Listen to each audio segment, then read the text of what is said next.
Evolution is one of the coolest phenomenons in the Pokemon universe, but the most evolutionary stages a Pokemon normally has is 3. So what would happen if Pokemon kept on evolving? That's a question Point Crow and his team asked. And after a few months of work, Adsign and his team managed to create this ROM hack, Pokemon Evolved. It's based in the Kanto region and has turned the regular 151 Pokemon into 364, with each evolutionary line getting at least 2 new evolutions and some even more. And today I wanted to find out what each and every one of them looked like by 100% completing the Pokedex as well as the game. The game has also been balanced with new updated movesets, physical special split, and nearly every single trainer has had their teams modified. So let's not waste any time and 100% complete Pokemon Evolved.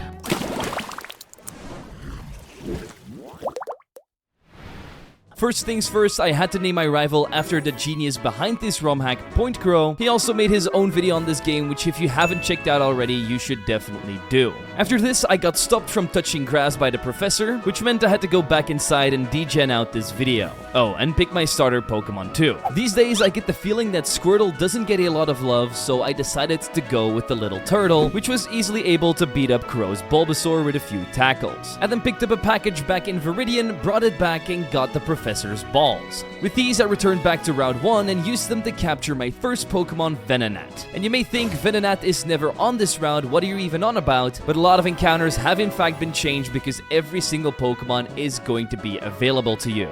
Anyway, this Venonat and every other Pokemon gets named after my wonderful membership and Patreon supporters, so if that's something that interests you, you can always do that by signing up down below. But don't worry, it's not an obligation at all, but if you leave a like and subscribe, that will help me out a ton too, because we're still trying to hit 1 million in these next couple of years. Anyway, back to what I was doing. I also captured the rest of the Route 1 Pokemon, which were Pidgey, Oddish, and Bellsprout. On Route 22, there were even more Pokemon. These included Rattata, Meowth, Spearow, Growlithe, the elusive Abra that teleported away about 10 times until I was able to grab one, and finally the pre-evolution of Kangaskhan, Kanga Kid. I also took on Crow's Pidgey and Bulbasaur, which are easily beaten by a combination of Squirtle's Bubbles, Meowth's Scratches, and my own Pidgey's Gusts. With that win under my belt, I moved over to Route 2 where a few more team members wanted to join the party. Here I captured 2 Weedles, a male and a female one, because he has a split evolution, which makes a lot of sense because in real life, bees also have different tasks depending on their gender. Its counterpart Caterpie was also captured here, and surprisingly enough, a Magnemite also found its way here.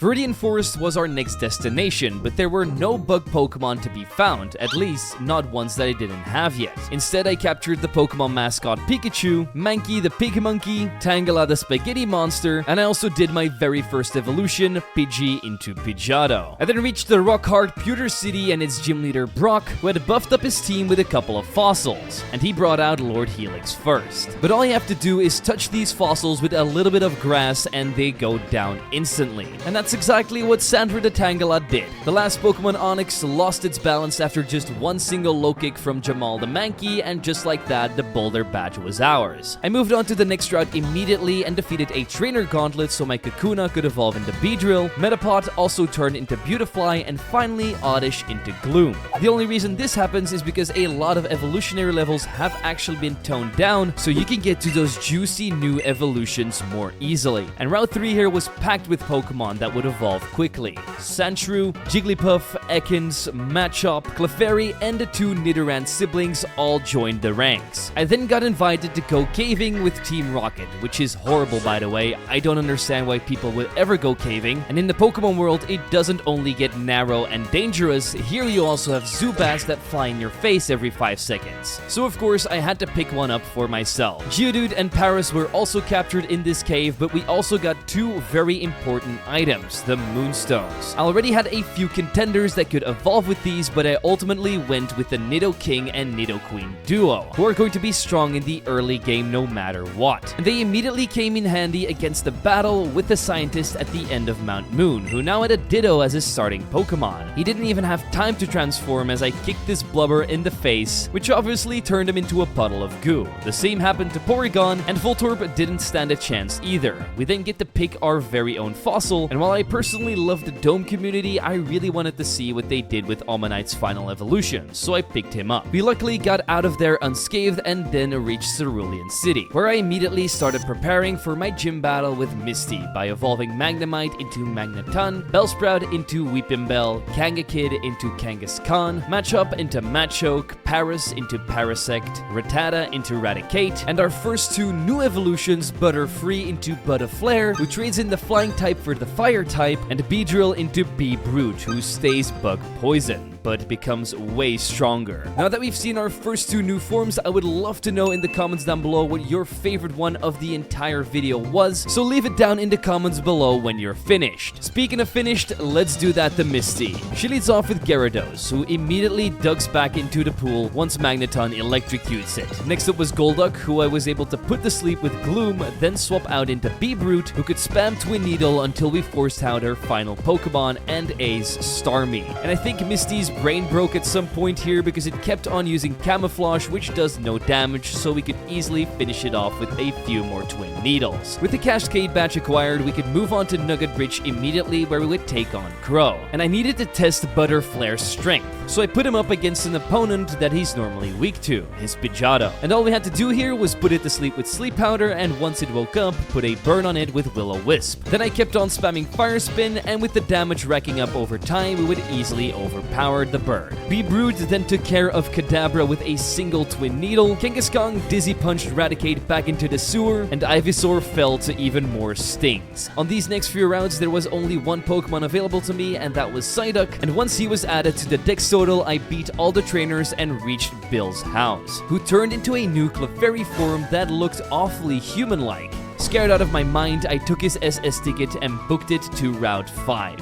That's where I captured a Vulpix, the last Pokemon before reaching Vermilion City. And there's one thing I always immediately do once I reach this place, and that's picking up the old rod. With it, I was able to fish up the King of the Sea Magikarp, and once this fish was flopping around in my PC, I took out my Spearow and traded it away to a little girl for a Farfetch'd. And yes, this little duck with a leak also has a new evolution, and its name is Forfowl, who was supposed to be an evolution back in Generation 2, but ended up being scrapped. But in the end, Farfetch'd did get its love once Sirfetch'd released back in Sword and Shield. This wasn't the only evolution we did, however. We also evolved Raticate into Ratchet, who's definitely seen better days as its tail is now in a knot. And the last three evolutions I did were Gyarados, Venomoth, and Fearow. With my buffed up team, I went on a cruise ship where we would take on Crow yet again. And he's definitely been grinding quite a bit himself, but that's not going to be enough, as Chiding shoves its leak so far down Pidgeotto, Raticate, and Kadabra's throats that I had to get him off the field before this turned into a massacre. But not to worry, because Ratchet also got some action by one-shotting the final Pokemon Ivysaur with a Hyper Fang. Crow here was so impressed with my battling abilities that he gave me one of each evolutionary stone, which are definitely going to come in handy, but not as much as the HM for Cut that we got from the captain. I put these stones to use immediately and evolved Gloom into Vileplume, Clefairy into Clefable, Pikachu into Raichu, Growlithe into Arcanine, but we didn't just do stone evolutions, as we also got Machamp,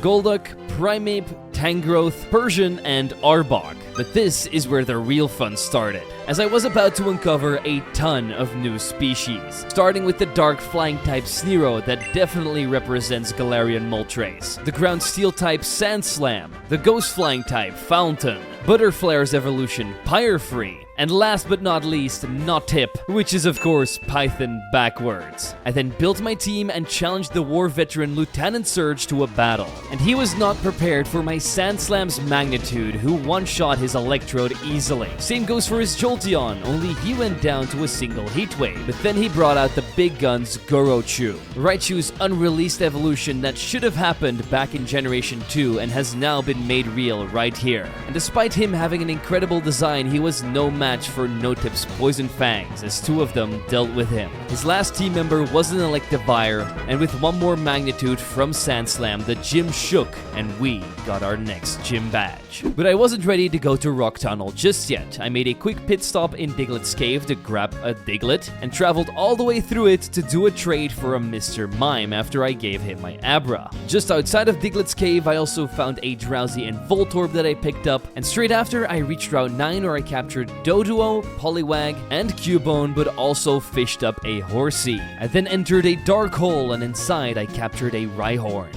And surprisingly, that was the only thing I got here. So after running into the wall about 1,000 times, I then reached Lavender Town. And this is where things would get not only spooky, but also spicy. With some beautiful new evolutions that you've never seen before, like Mr. Jest, Phalanx, who belongs in Egypt and is now a normal ground type, but also Tangather, who's tripping over his own vines, Sicticide, who's turning his shell into a house by adding the rock typing to himself, Primeape calmed down and didn't turn into Annihilate this time, but instead into Gorillash, and last but not least, Star Emo Sad Boy Marowak got an even bigger skull and club and turned into Ocelobber. We all know that our rival is mourning his Raticate back in Pokemon Tower, but I think this time he's just sad that we're going to complete the Pokedex before him. But he's also definitely on his way to build a very nice team, as he starts off with a Pidgeotto, which if you didn't notice is indeed the evolution of Pidgeot. So I put it up against my Sicticide, and the only reason we actually ended up winning this matchup is because Sicticide's Effect Spore activated and put the bird to sleep.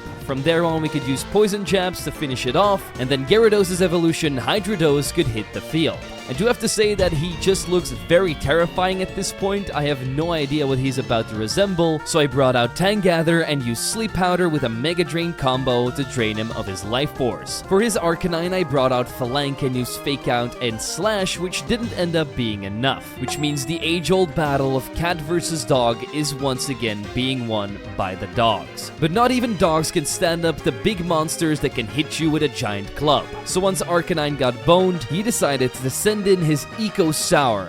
And I actually feel bad for Venusaur because it looks like he's being taken over by the flower on his back. So I brought in Jamal, low-kicked it 3 times and put it out of its misery. His last Pokemon was Alakazam, so I brought out Ocelobber once again and smashed him with his big bone. After that, we leave this haunted place and go to the route next to us. That's where we grab 3 Eevees, and no, they're not as expensive as booster packs from Prismatic Evolutions, but they will all have new forms that I know you're gonna love. After this, I also grabbed Lickitung and Ponyta before moving on to Celadon City, which is not only the place for the lovers of plants and gambling, but also an amazing spot to show you some awesome new evolutions I got. Like one of the final Beedrill evolutions named Dronark, and this guy is a tank, with all of its attacking power now being put into its defenses. Arcanine turned into the super majestic Singesha, and we also got Fearo's final evolution, Ornithau. But things wouldn't stop there, as my Crobat also turned into Polibat, who's actually got 3 new eyes for some reason. One of my new EVs turned into Flareon's new evolution, Smoldeon, and once I fished up a pile of sludge from the local pond, I headed over to Erica to challenge her. And she comes out plans blazing with a Mugtree Bell, the evolution of Victory Bell, which gets down by a single Blaze Kick. Vileplume's evolution Raffler then gets drill pegged by True Knight, Tangather gets taken out by 2 poison jabs from Polibat, and her final Pokemon is something I would have never expected, Electivine, which is the evolution of Electivire. They turned this thing into a grass type, which I love. And if you look closely, even the wires on his back have been turned into vines. So I brought in Smoldeon to do a little bit of chip damage with Ember, then I brought in Starkey, who could finish it off with a Mega Horn and win me the 4th gym badge. And now that we're halfway through our badge quest, we need to take down an evil organization. But first, we need to do a couple more evolutions. By turning Golduck into Gilduck, and I love that this thing turns into a part platypus now. I just wish I would have called it Perry. One of Doofenshmirtz's machines, Magnezone, also joined my cult. We also get a first look at Kangaskhan's new evolution, Kangalus, who doesn't seem to mess around not even with his own species, as is now also a fighting type. Venomoth turns into the majestic Venomina. Clefairy is then ready to give you a hug. Hydrodose also gets added to the team, and yes, Electrode does indeed evolve into a Great Ball and then an Ultra Ball called Electrodex, but it doesn't stop there because he has one more evolution. And I think we all know what it's going to be based off. I just can't wait to see what it looks like. The last thing I evolved here was Blastoise into Ferropin, and this guy literally has a shell running on his shell. Plus, he seems to have slimmed down inside of his shell, and his cannons are totally gone. But we don't need that much firepower to blow the Mafia boss Giovanni out of his own hideout, so let's get to it. I also decided to bring Chiding into this battle because he could take out Kangaskhan with just 2 aerial aces. Gilduck would then blow away Rhyperior with a bubble beam, and Giovanni even has his own Phalang who gets embered and quick attacked by my own Smoldeon. The final Pokemon Steelix fell to a couple of Sleep Powders, Giga Drains, and Bug Buzzes, and just like that, the Mafia was sent out of town. We get our Silph Scope, which means we can now indeed go back to Pokemon Tower, but we do make a couple of pit stops before we reach that place by capturing a Koffing and giving a guard some tea. This gives us access to Saffron City, where Team Rocket has taken over everything except for the fighting dojo, which is pretty smart because if I was a Rocket Grunt, I would also not mess with Karate Masters. But I would challenge them to Pokemon battles, which I did, and after defeating all of them, I could pick up Hitmonchan and Hitmonlee. After that, my Machamp got all pumped up and turned into the Hulk, who was ready to smash all the ghosts in Pokemon Tower like they were nothing. Surprisingly, the only Pokemon I had to capture here was a Ghastly, and after that I could move on, defeat the Marowak, and save Mr. Fuji so we can get the Pokeflute. But before we wake up that big Snorlax, I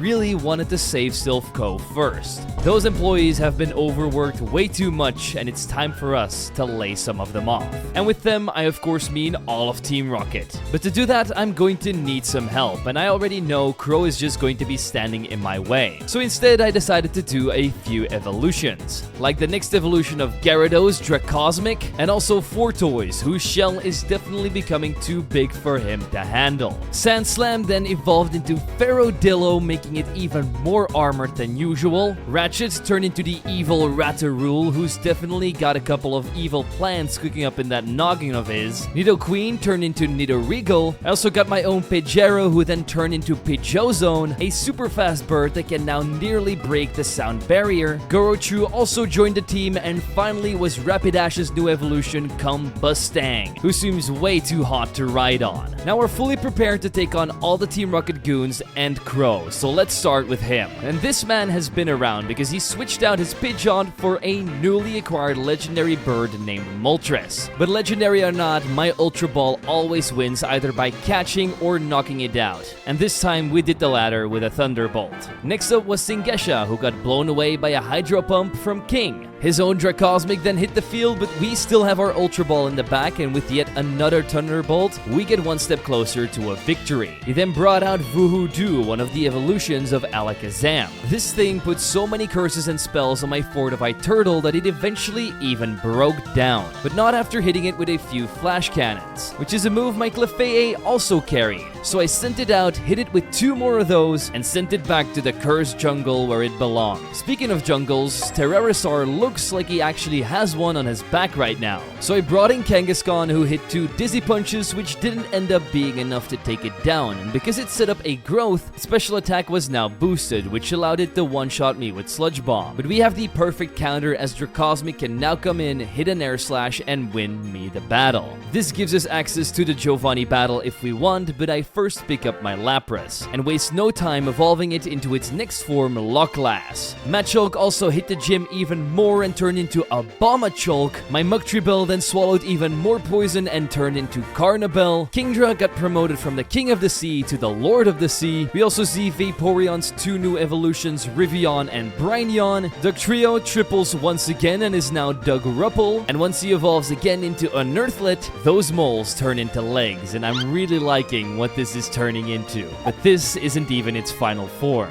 even though we now know what it looks like from underneath. Rafflurk also joined my side, which is the evolution of Vileplume, but it then also turns into Concorpsia, and the Vileplume underneath seems to be on a path of revenge, with eyes that will stare right through your soul. Hitmonchan trained so much that he is now enhanced. Alakazam's new evolution, Simsalabim, has the perfect name and will see into your future, but then it turns to the dark arts and changes into voodoo. The last thing I evolved was Tangather into Tangoliath, and now we have enough power to stop Team Rocket's boss, Giovanni, and end this scheme once and for all. He still leads with his Phalanx, who now gets washed away by Lockglass's Surf. His next Pokemon, Remarkable, just kept on growing armor and drills, which meant it was now so slow that it got destroyed by a Hydro Pump from Braineon. Nidoruli is now up against a ground type of my own, Unearthlet, and while he may have started the Battle of the Earthquakes, we just ended ended up winning it. Obamachog then used his revenge to kill his Kangalas in a single blow, and Nidoqueen's final evolution, Nidoarchy, might be of royal descent, but we have a lord of our own who tries to blast it away with a hydro pump, but it isn't enough and we get critted by an earthquake. So instead, I bring in my all-eating toxic plant who uses petal dances to seduce it and win over the royal clown, so this battle is over. Giovanni is now forced to disband Team Rocket before the police arrive and we get our free Master Ball. This of course means we need to prepare for Sabrina, so I add Gengar to my team and evolve him into Gengon and then into the almighty Poltergeist, who has switched away his poison typing for a psychic typing. We also see Venomoth's final evolution, Phenomenon. Magnezone seems to be attracted to even more magnets as it's now turned into Magnameld. Licky ate so much ice cream that it turned into Licky Lolly, and then Licky Lato, who probably has the worst brain freeze ever, which would have of course been the case if he hadn't turned into an ice type now. And Hypno can now put even more people to sleep with its two new forms, Lulo and Somnasooth. And let's use those powers to put Sabrina and her psychic types to sleep once and for all. She starts with the crazy water psychic type Platunipus, who's no match from a critical hit Shadow Ball of Poltergeist. Somnasooth is able to survive a Shadow Ball and even counters back with his own, but it isn't enough to kill me. So I swap it to Magnamel to avoid taking even more damage. After I resist both of its attacks, we blast it with a flash cannon and force out Mr. Mime's final evolution, Mr. Fool.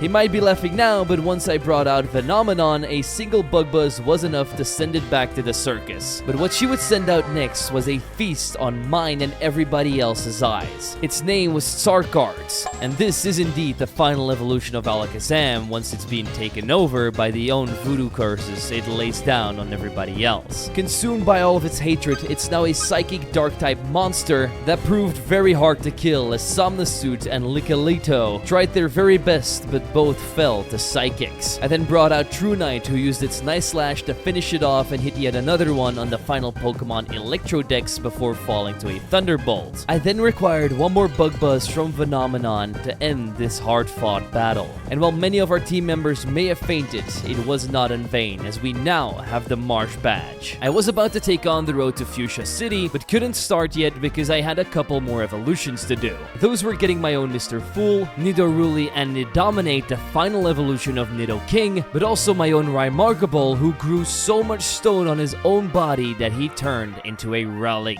the ground ghost type with defenses of a literal tank. We also saw Arcanine's awesome new form, Guardians, who gives an insane amount of Asian lore vibes to me. Ocelobur's final form turned out to be a Rayrath, which is now a ground ghost type. Golem seems to have lived in some kind of volcano, as it's now Slag Golem, as well as Moltram with lava flowing throughout all of its body. Muck acquired more sludge and turned into gunk. And finally, Ninetales seems to have died, as it's now the fire ghost type Spirit Tails. After this, I digged up my musical talents and used it on the Pokeflute to wake up Snorlax, capture it, and clear the road so we can head to Fuchsia. On this path, I also grabbed the Good Rod, which allowed me to get even more fishing encounters, like for example Krabby. And on the rest of the route, there were of course new grass patches where I could capture Jinx, Execute, and Scyther before finally reaching Fuchsia itself. Here I immediately started off by picking up the Super Rod and fishing inside of the little pond there. This allowed me to get Seal, Goldeen, and Poliwhirl. West of Fuchsia on Route 18, there were two more encounters to get as well, Tauros and the elusive Bulbasaur that took me around half an hour to encounter, so I'm guessing this is either like a 5 or 1% encounter rate. And then we had a very big batch of new team members coming up as I entered the local Safari Zone. All of the endangered species here were quite scared of me, but in the end, I captured them all. This included Jolteon,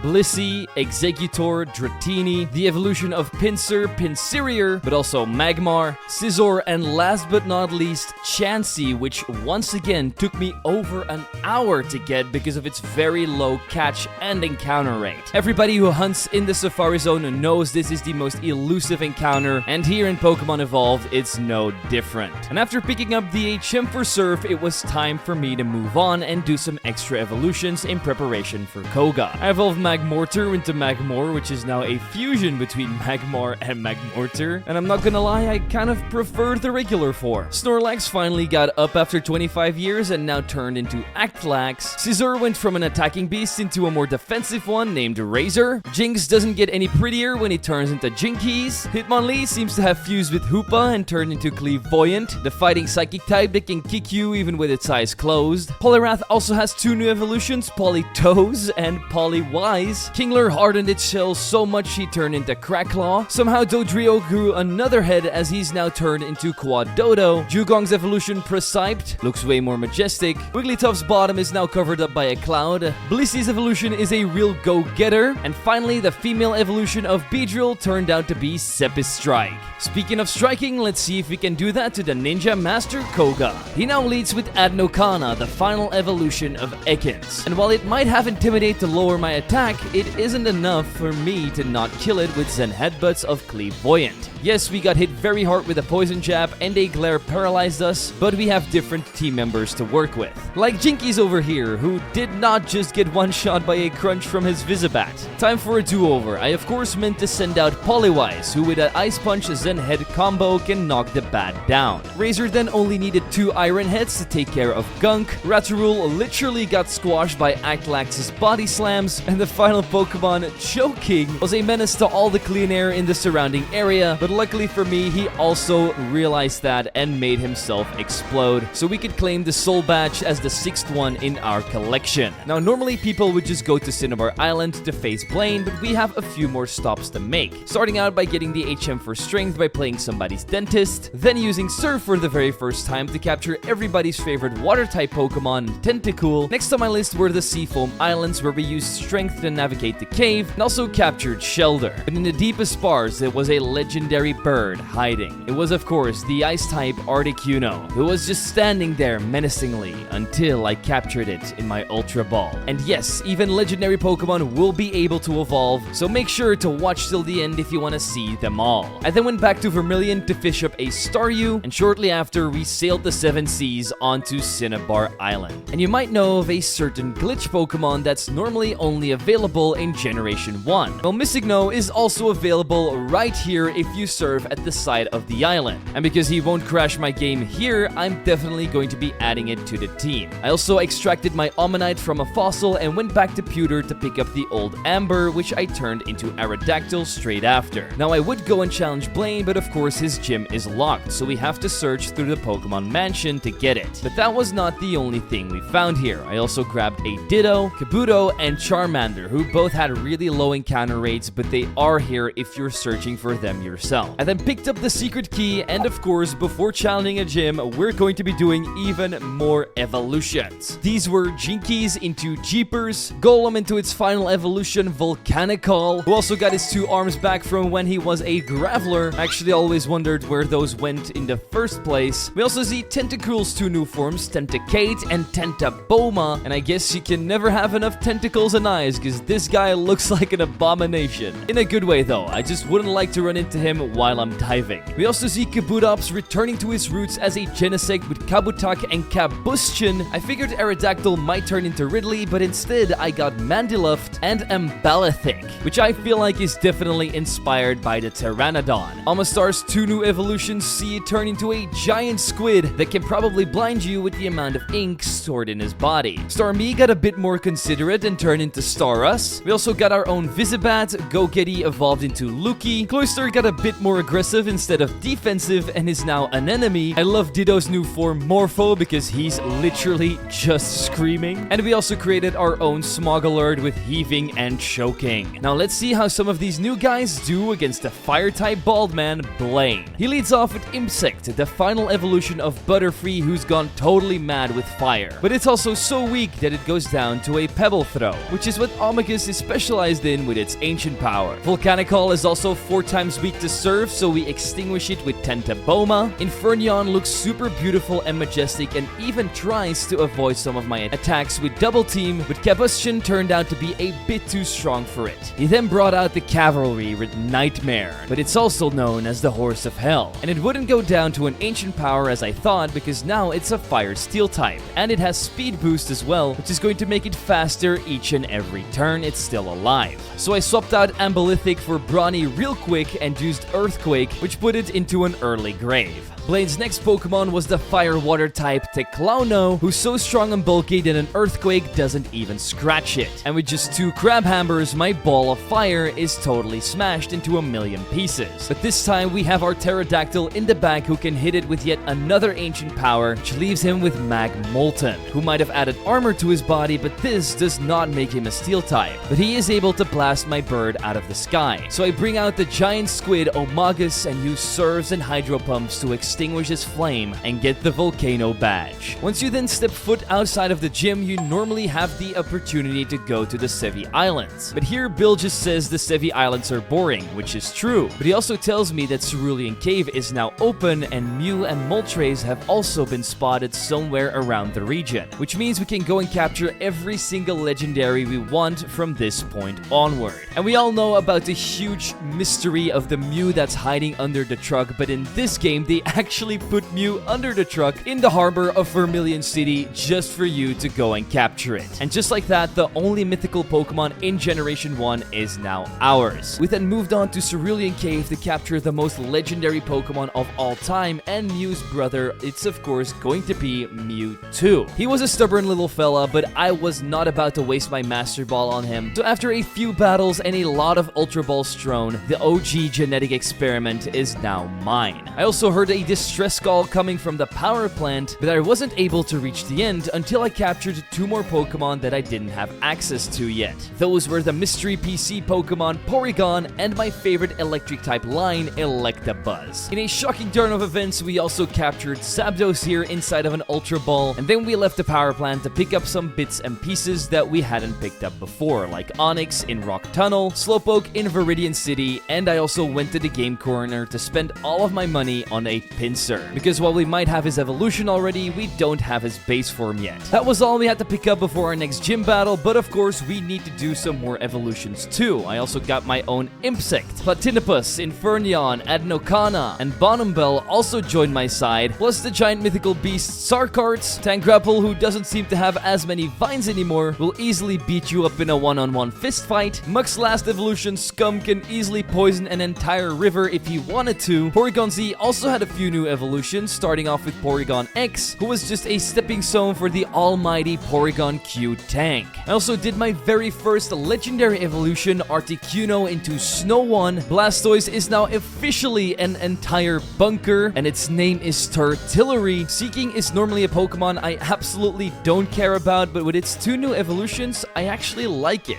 Definitely that last one, Caprese. Slowbro fully gets taken over by the Shelder on its tail, and I'm not even really sure how this thing is still alive. The distant cousin of Quagmire, Exigity, ended up turning into Exectric and lost all of his leaves. And the pseudo-legendary of this region, the almighty Dragonite, finally got that royal glow-up he always deserved with Dragoneer and Dragonace. With our new team fully assembled, I went and took on Giovanni, the final gym leader who has fully disbanded Team Rocket and has trained for this moment to take me down at the pinnacle of my power. But I have the feeling that his lust for revenge is going to bite him in the ass. But regardless of that, let's show him that we're not to be messed with. I start off with Snow One against his Patra Finks, and while he may be one of the national treasures of Egypt, he is not going to withstand a single blizzard. Next one out was his Nidoarchy, so I sent out my very own bunker and shot a Hydro Pump from the cannons inside, which washed it away. His next team member was the final evolution of Diglett, Diglenoid, and now we finally know what Dugtrio actually looks like in its final form when he gets pulled from the underground. But we are absolutely not intimidated by it, as Exectric can just use 3 Giga Drains to knock it out, which forces out Nidominate, who just like his counterpart gets blasted away by a Hydro Pump from Dragonace. Speaking of Hydro Pumps, it really is the MVP in this fight, as the next Pokemon, Rhyhorn, also gets destroyed by it. Now last but not least was Stalagmix, and while this bulky defensive wall did survive a couple of waterfalls from Caprese, in the end its crystals all got knocked off, and Giovanni was so embarrassed by this defeat that he was never seen again. With the Earth Badge now acquired, the Pokemon League is gaining closer and closer, but we need to get through the treacherous rival fight with Crow and Victory Road as well, and for that I needed an entire new team. So I evolved Pinsirier into Abyssir, and I knew I would get a heart attack if I saw a bug like this in real life, hence why it may be part dark type now. My own Rylaic also got revived into Rhyhorn, who might be one of the cleverest evolutions in this entire game, as it trades away its rocky exterior for a steel one. Jolteon also turns into Plasmion, and later Galvion. Tauros' new evolution evolution Star Rocks and Oxenfree really make him look like a mad bull, and a plot twist that I would have never expected was Charizard turning into Chariguana and gaining a ton of weight. Then suddenly he turns blue and is now Chariana, and his final form sees him trading away his flying for a water type with Chariathan, the deep sea monster. We also see each and every one of Venusaur's new transformations, which we're going to use against Crow to fight fire with fire, or should I say grass with grass. Now let's meet up with him at the spot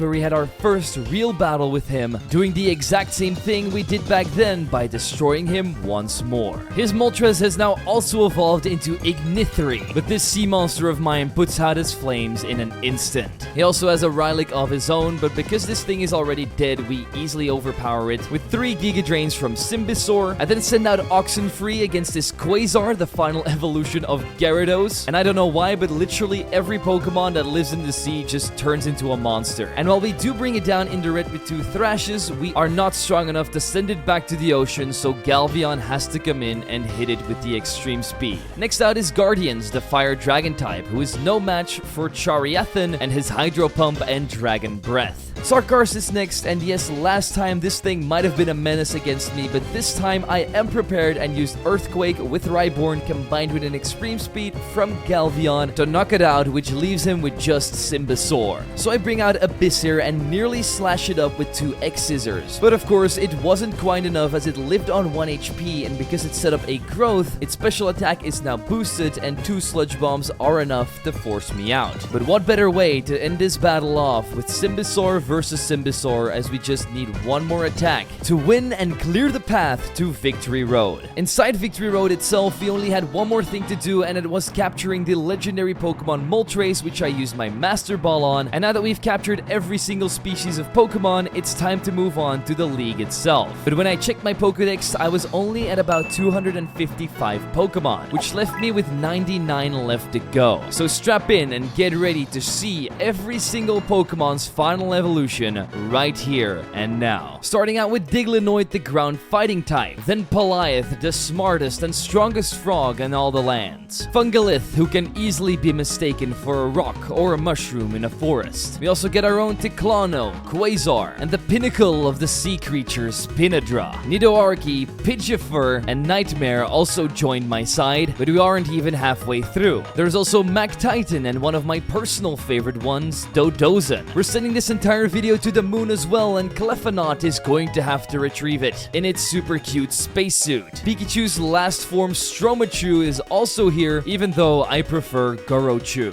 Magnamelt somehow fused together even more and turned into Magnum Master. Let's just hope he won't abduct me, but even then, I still have Manatee protecting me. The cleverest word pun, Star Us, then turned into Star We. Radiachan is probably the last thing you see before you die, as his punches can easily break any type of material. Bogglytuff can easily be mistaken for a cloud. We also have Devlora, the plant monster, and the all-old legend of Nessie joined me too. Electrodix's final form is quite literally a Master Ball called Electrodem, and I feel like this might be one of my favorites in this entire game, even though it's very hard to pick just one. Who knew that Zubat with no eyes would go to Horribat with way too many eyes? I bet you can't surprise this thing, because it sees everything coming from a mile away. I also ended up getting Patrasphinx, Kangaroodle, Spiritually, Grizzlax, and Magmolten. Oh, you thought I was done? Absolutely not, because here we have Blissey's final evolution, Fortunity, and I never thought that Blissey would ever turn into a dragon, but hey,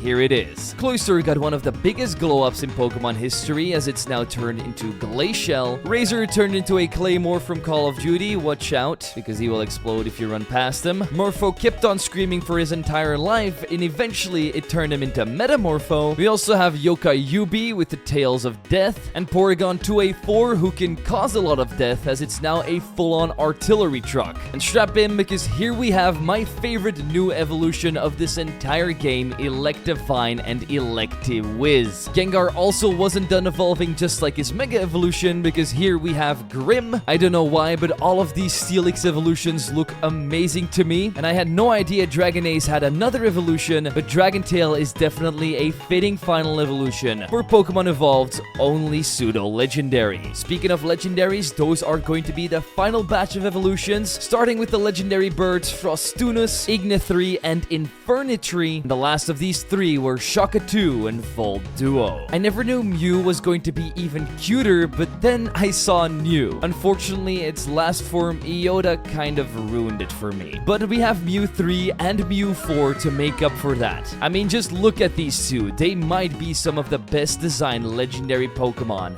ever. And now you may think that we've completed the entire Pokedex. And well, you're partially right, but there were 4 more things we needed to get, and there were not different Pokemon or evolutions. Those were the 4 other forms Missingno has. And while I'm not quite sure how these are acquired, I just kept on using it in battle, and every single time I faced a Pokemon, he would change into a different form. So I get battling until I got the Menacing Ghost form, the Wall Steel form, the Flying Aerodactyl form, and the Rock Kabutops form. Once all of these had been registered in my Pokedex, I was at 364, so I booked it to Professor Oak's lab. He congratulated me for completing the entire Pokedex of Pokemon Evolved, so after this, I went to Saladon City to pick up my certificate of completing the Kanto Pokedex, but there was one more thing left to do, and that was beat the Elite Four and Champion, so that we can truly 100% complete this game. I also wasn't going to back down as I went in balls blazing with a full team of legendaries against Lorelei. And of course, I needed to start with melting down her Liquilato with a Heat Wave from Inferntree. Manatee took 3 Thunderbolts to the face and tried to counter back with an Ice Beam, which ended up in vain. Glacial then got evaporated by a single Blast Burn. Nessie took a Thunderbolt way too well and even overpowered my legendary Thunderbird, which made Mew 4 way too angry. So we blasted it out of here with a Psychic and forced out her Jeepers. She might not look like it, but it is still a Psychic type, so I stayed in and used a couple of Dark Pulses, and once it fainted, we would come up against our first ever Missingno form, the Wall. Because I have this myself, I know it's going to be weak to fire, so I bring out Inferntree again and use Heat Wave. Little did I know that this Wall was going to survive it and counter me with the Mirror Coat. It was already very weak, so I brought in Iodo to try and take it out with Psychic, but even that wasn't enough because she used a full restore. I then started using my Knocking because if you want to smash a wall, you just need to break it. And that's what Electawiz was best at. Once we tore down Missingno, Lorelei ended up falling in defeat, and we moved on to the second member, Bruno. And yeah, just like always, he was indeed the easiest one, because Iota overpowers his Hitmonchan with Psychic. Yes, his Mac Titan might have been able to smack my bird out of the sky, but I had another one right around the corner with Aeroblast. And the same went for Spiritually. Bonumbel is part Steel type, so Infernitry and his Heat Waves melted it down. His part Rock type Missingno got destroyed by a single Wood Hammer, and his last team member Paliath died to Psychic too. Now let's move on to Agatha and see if she can offer more of a challenge. She leads off with Fountain, who is going to waste its turn setting up double teams, so I can freely take this with Ancient Powers from Iota. Next on out was Rayrath, and after taking a Night Slash, Frostinus used Blizzard to send it back to the grave. Yokayubi was super strong and fast because it survived a Dark Pulse from my Mew 4 and countered back with a Shadow Ball. And I didn't want my Genetic Beast to go down yet, so I swapped out into Inferntree, who negated a Flamethrower with its Flash Fire and used Air Cutter to slash it up. Oxenfree then died to a single Heat Wave. Her Missingno might look super scary, but after you hit it with a Heat Wave and an Overheat, it is revealed to be rather weak. The last thing she tried to hit me with was Grim, but Delectuiz outsmarted it with Earthquake, which let us continue to the Dragon Master Lands battle. He tries to set up with his Pindra by using Dragon Dance, but Woodhammer does way too much damage, and so he's forced to use 2 of his full restores, and just as I'm about to take it out with a Thunderbolt, he swaps in Dragon Tail. Unfortunately, we have taken way too much recoil damage at this point, so an Aerial Ace finishes me off. Frostinus then freezes it with Ice Beam, and the same goes for Dodozen. But because we've taken way too much damage by a Brave Bird, his Missingno comes in and uses Ancient Power to knock me out.